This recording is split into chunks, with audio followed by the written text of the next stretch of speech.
ngôn ngữ ẩn dụ quen thuộc với độc giả, sự tế trì của Chúa Trời và sự khôn ngoan cho vua Solomon và dân của Ngài. Tập quán xa với thời hiện đại như thương mại, kiến trúc, nông nghiệp, mọi địa phương. Kẻ ngu dại hay khôn ngoan trong dân ngôn luôn luôn phải sống theo sự hướng dẫn và sửa dạy từ Chúa Trời. Người khôn ngoan trong dân ngôn không phải là vượt trội về trí tuệ, sự khôn ngoan, nhưng mà là sự khiêm nhường, đạt tình, hạ mình với thẩm quyền của Đức Chúa Trời. Sự khôn ngoan mà Chúa dành cho tất cả con dân vô thắc mà này, thì cô ta đồ làm sao cô đã cho xong việc tôi là ta là nhà mẹ ở đây là chắc chắn mà đồ cô ngô nên là sẽ chắc chắn với cái vấn đề xa cái trong vai cái chúng ra cái nhà đi làm ai ta là nhà một chắc chắn đâu ở đây mình tiếng này thì ra nhà mình giờ chúng ta giữa là làm sao nhà không kiss còn ta là nó chắc chắn nhà thì nhà ai ta chắc chắn năm ngày bulan chào bulan là chào là ta hay là chào trái người chào chắc chắn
cái gì thì mà ở lớn nhang thì ông sang ở lớn xong bây giờ này yang ku mui li kita yang sama desa aku tu saya raya yang mui là aku tay aku di na le pakai ini sego nak mana tao đang lao chứ là tao Ringgit aku chứ là dunia bukan dunia kalau jauh nak berbadan dia chỉ khả năng tốt tempat DP sẽ tham sẽ hoạt động. Ba năm là người làm chứng miễn cưỡng chống lại mọi sự mê tín dị đoan, làm sao tôi có thể nguyên rủa kẻ mà cuộc đời không nguyên rủa. Ở phía này là thì là dạng của các thầy thăm hạ của các thầy văn hóa cho tao trong tí tao thì cái nghĩ là có làm một xe hay số ai ngay thì những ai số đất sơ thì những đặc tạo cũng ở đời là nhận của cái thì nó vui đi nữa yang vui là xe là số yang vui là xe là sự cố trong thời thì là một ở đây là một cái đồ đại tí số này thì cái đồ này là cái mà ở lên trong một cái nhà đi ở cái contoh tempat saya di salah tak guna yang di kesempatan yang terkait di kita belajar dan semuanya yang terkait ajar saya akan sebelum kita bawa mengenal sampai sempra bila pun kan tujuan tujuan rồi trong chơi cương trồi xe như là ba trong công ty mà ở trong kẹt chê ở đâu ai chê nằm xoát đường hiện được ở đây rồi để xe thì vô trào thì cho tổng được cũng có về hiện và cái phương ca trường làm đôi xe ra giàu và vui là làm đôi để đang được làm trụ một ngày lớn lên cái sổ là em và lần này là khi tiêu hơn bây giờ là khi tiền ngày người chủ luôn sử dụng công cụ thích hợp cho những con vật này giống như loài động vật nhiều cái con tâm đi cái tâm còn nó sẽ cái phút tiền cái này thì mình phải huấn luyện lớn xí làm là làm xí lớn tổ chạy chưa là em không có ai cái nó kêu là em tổ nó vui làm ta hơn ăn ta làm qua liền thì làm suốt làm qua liền thì mà cái mà ngài có thể sửa thầy họ kéo họ để quay lại để thậm chí Chúa sẽ dùng nhân quả để trừng phạt người biết luôn tuân ra điên rồ của mình, đừng tranh luận với kẻ thiếu sự công bằng có thể khiến chúng ta trở nên dân như họ. Thế rồi là nhân là trong xã hội đó có con mà dunia tao đom người ta sẽ có gì là hebat perangnya itu hebat terus jenayah không còn lại cái sẽ để làm về là hiện tôi là hiện ở đồng con ta ở cái tàu con ta như nào đó xuống học qua thì vào xuống là vào tâm cơ nghĩa sẽ chịu rồi không trả lời ra ắt sake Jeremy Hanane và Jeremy kata nam sẽ được trong Matthew tập bản tin rau xem rau như vậy yang ở đất mà đã trả số tâm ở nhà ở thơ đường yang ở đi bàn nhà ta ơi cái các cháu ăn xì này là cùng ai cũng ăn rồi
nguyên tại đặc sản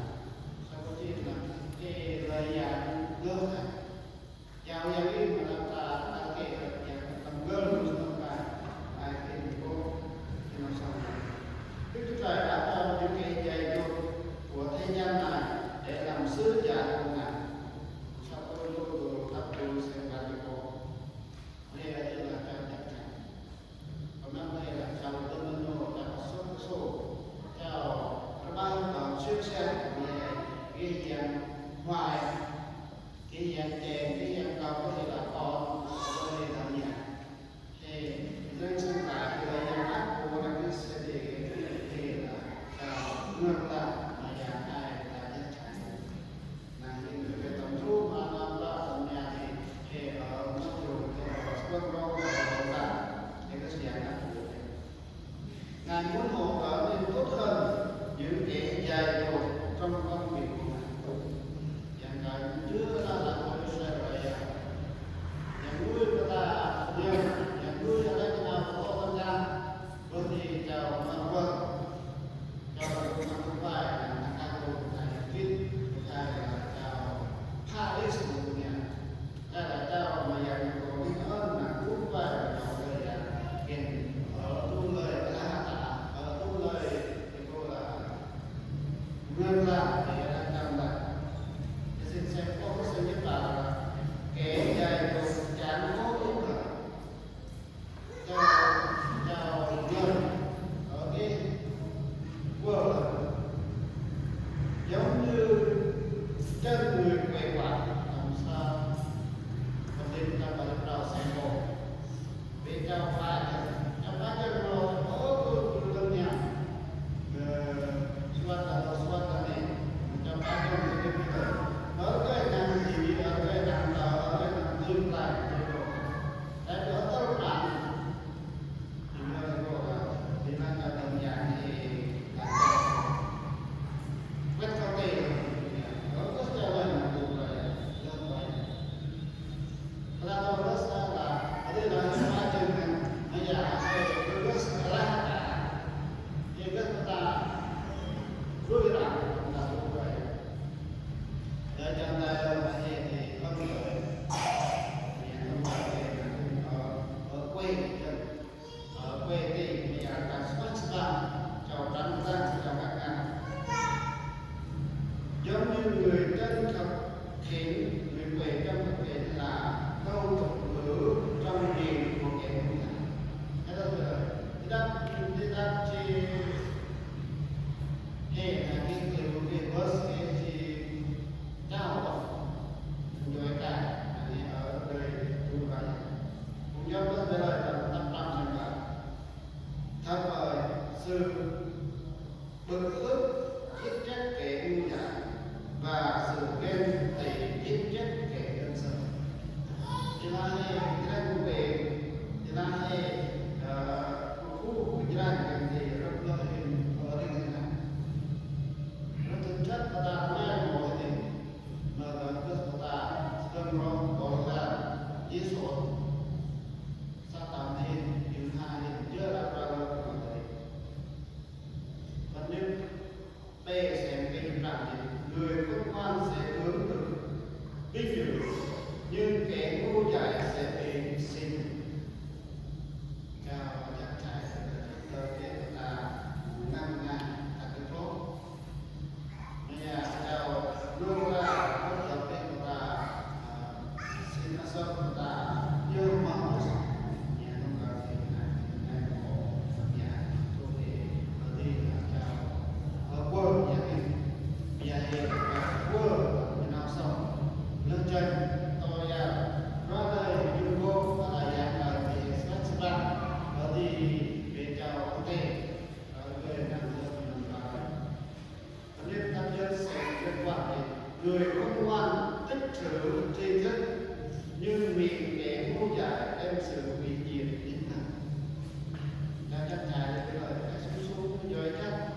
và ta chắc chắn ta đã biết ta chắc anh cha muốn ta thì xuống xuống chạy của sự ta sebelum roh của sự này ở cái hàng ngàn trong cần thì anh biết là biết ta chắc chắn là cái nào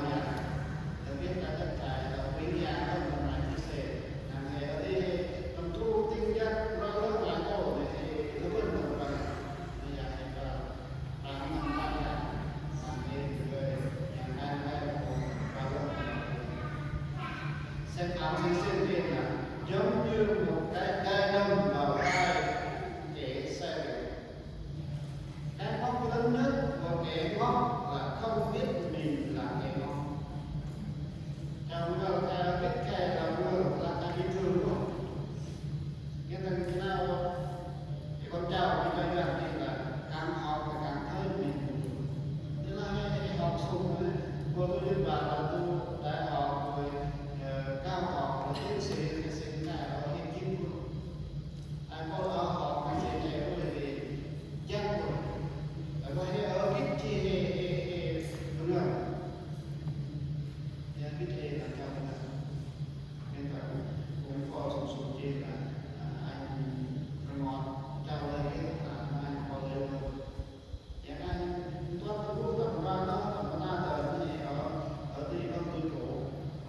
thì vào đầu thì là chào siêu là cái lúc mà nhà thì vào đầu thì là chào lớn ra lúc mà nhà thằng nhà này là nhất thời rồi lên vùng nọ thì là cái nhà thì là hay ở đây sang thì hiện tại có nhà đâu thì chúng tôi hiện thì chào tất cả hiện thì không sao hiện thì vào thì là cái thì là chào siêu chào nơi chào nhà anh tôi phải đẹp cả mò trai cứng cầm tư tưởng vui nhỉ cầm một món trai thì trước trai thì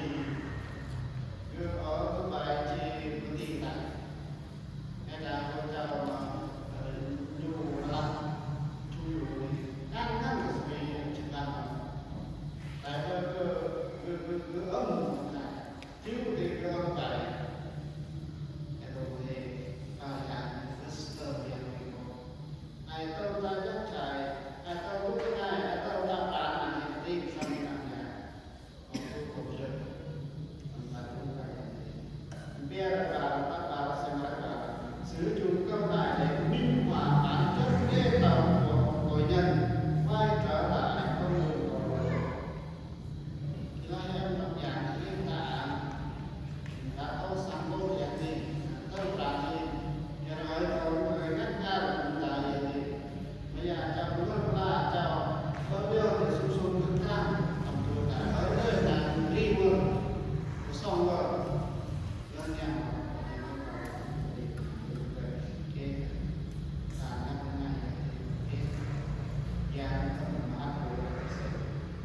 tôi sẽ trên đây tôi sẽ nói với bạn là cách sống của cái người Việt chào chào rất là cái bây giờ cái người Việt sẽ viết mọi lý do hay là liên lạc nếu nếu phải thay ra thì ở cái thứ hai là một 203 thì phải ấp rồi để đúng cách công việc kẻ người biết luôn tưởng tượng ra một con sư tử mà là một con sư tử rất hung dữ. Em quý người ta về cao cái này mà ở cái này mà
mình của kẻ ngu dại là sự hủy hoại của nó, môi nó là cái vợ chồng lơ lối dân khi soạn tại bên trên nào đó tại bên ra đâu tại bên ta ta ở lời giảng là của cái gì mà lúc này lúc vào để cái cách sống thì để ở như vậy cũng là hay là pha lên mà thì cái là thì cái cô có sự bản chất là lời nói và sự nguy hiểm giống như một kẻ điên ném thuốc tên và cái chết. Sen cô tôi nói là bé cao mỏ sông ra cao như của đại giáo hay rất là đại giáo chúng ta làm rồi ngón mắt cao như cái đồng chi vân của theo cái tí đất của sự dư dả rồi thì là sao một cái gì mà ta cho em đồ là cái đồ nát trao linh tiêu sang màu khăn màu nâu thì rất dễ mà ta sơ đồ chứ không là kẹt cho nên là họ thì kẹt cả sơ đồ thì là nát trao linh ngày có ngày nào cũng nhu cái nào cũng ta nhớ thì cho mọi người làm cái quả ở cái ngày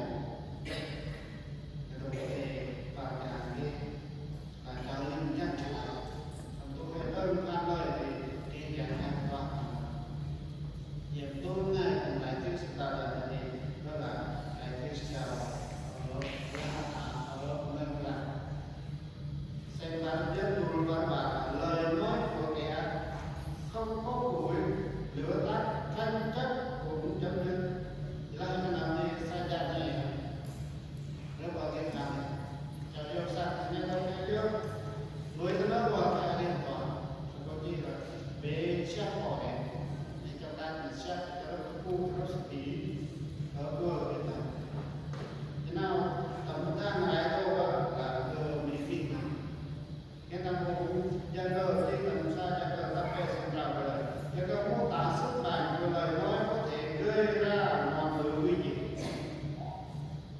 nào đó sẽ đi vào dân nhà nào đó sẽ đi vào các người ta làm sò nào đó sẽ đi em có trong ta lên người ta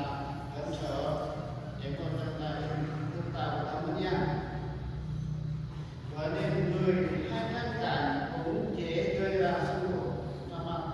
mắt tập ô sành và đùa sành và cái về từ bên trong từ lòng người phát xuất những ý tưởng sâu xa tà dâm trộm cắp giết người ngoại tình tham lam độc ác dối trá phóng đảng ghét tị vu khống kiêu ngạo chưa đã tả hơn tầm này khi sự tầm nào ta tầm trao ở Persia tất cả những điều xấu ấy đều từ bên trong mà ra và làm cho người ta vô định đến chuyện vơ vơ để cho nên ở cái dạng cái thằng trao đời nhà thì ở đức của ta thằng vơ của ta ba nên thông qua là sẽ vào chương 26 câu 23 đến 25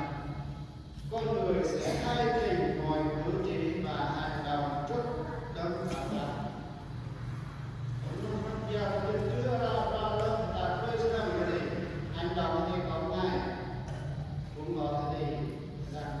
tao thân cơ sẽ đây là dạng trong cuộc mắt vào tao thân cơ nút con nút đi ở lần sống này cô tên ở lần này nó sẽ ta tiếp về sẽ ta tiếp vào về sau đó ta cũng sẽ ra vì mặc dù họ biết Đức Chúa Trời họ vẫn không tôn vinh Ngài là Đức Chúa Trời hay tạ ơn Ngài nhưng họ trở nên vô ích trong suy nghĩ và lòng ngu dại của họ trở nên tối tăm họ tự cho mình là khôn ngoan nhưng đã trở nên ngu dại còn các bạn làm sao nào đây là cố gắng kiếp dạng nhà ở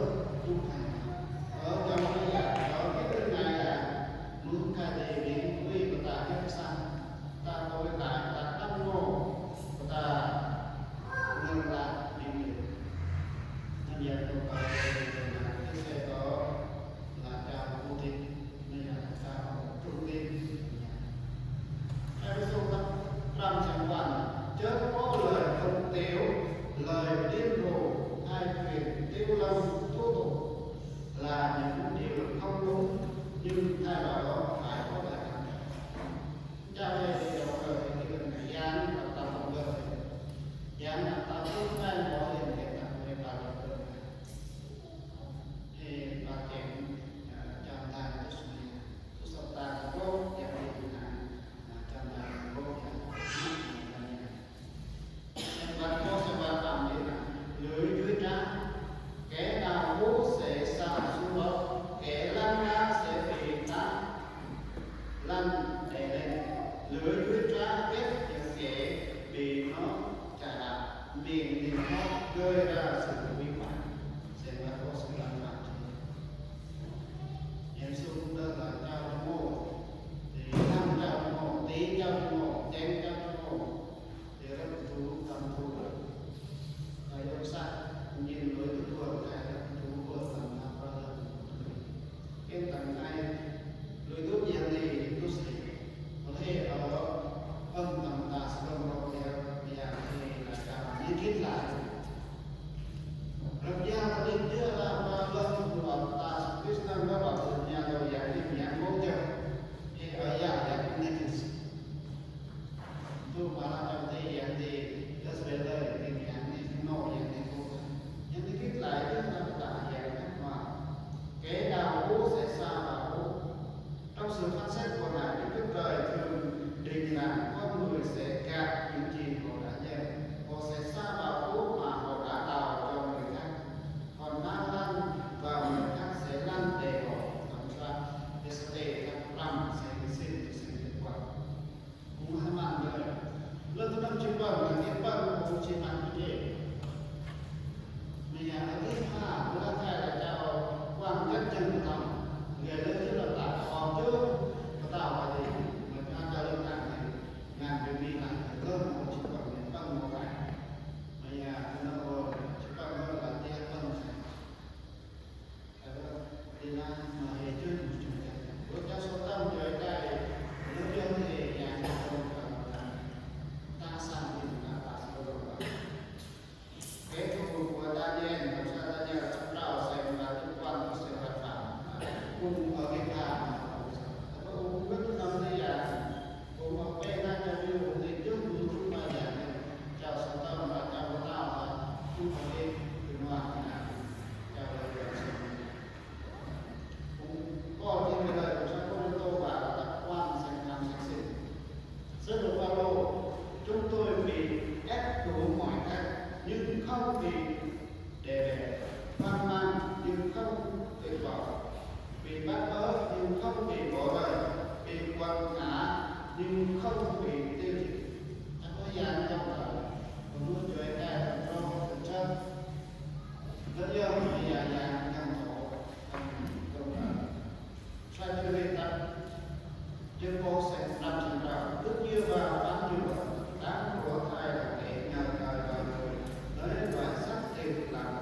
cánh tay lòng liền rồi rất nhiều vào nó sẽ như cây thạch thảo sa mạc không thấy phước đến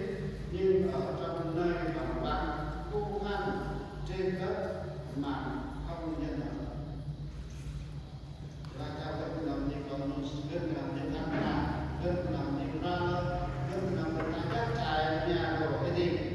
hiện ở đây còn có để chi hơn trong tăng trả rồi lúc rô để chi hơn một gia tăng trả thì từ ở đây rô này ở đây trả rồi là cái gì đồ hàng nghìn ở còn chất từ nhà và chất giải đơn một số rất là tiền của nó tới gia đình qua mặt nhà trong cái cô bà làm thành nhân bởi vì chúng ta đều phải ứng hầu tòa án của Đấng Christ hầu cho mỗi người nhận lại tùy theo điều kiện hay ác mình đã làm lúc còn sống trong sự thiện gọi là nếu không làm thế là quân và lời thì ta nhớ